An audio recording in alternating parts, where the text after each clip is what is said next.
Ben hazır gelemem. Sen uçtap dur oğlum.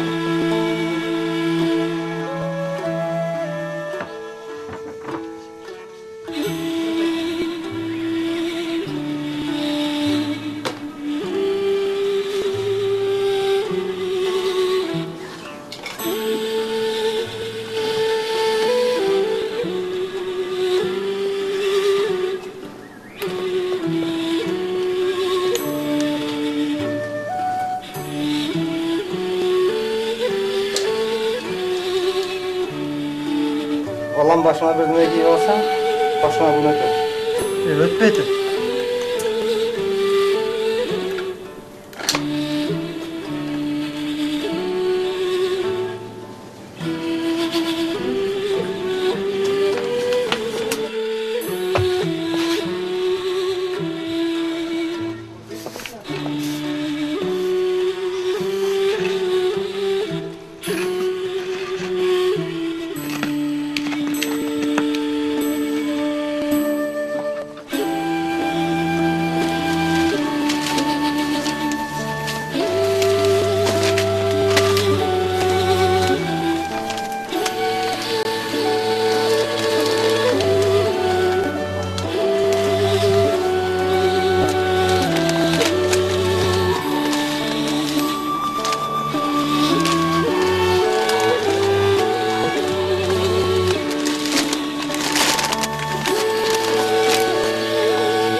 Allah'ın başına bir düğme giyip alsan, başına gün öter.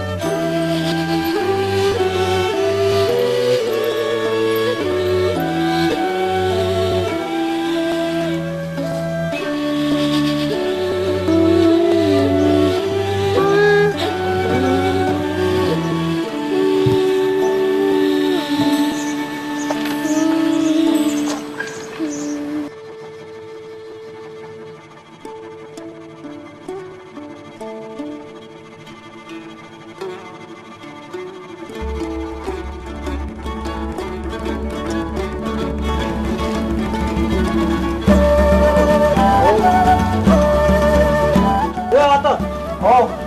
Alda balanın başına baş giyim giyiz bozans bulup. Gün ötüt. Ötpöt. Oy ata. Alda balanın başına gün ötüt. Hay, benim balamın başına ötpöyen gün senin balanın başına da ötpöt.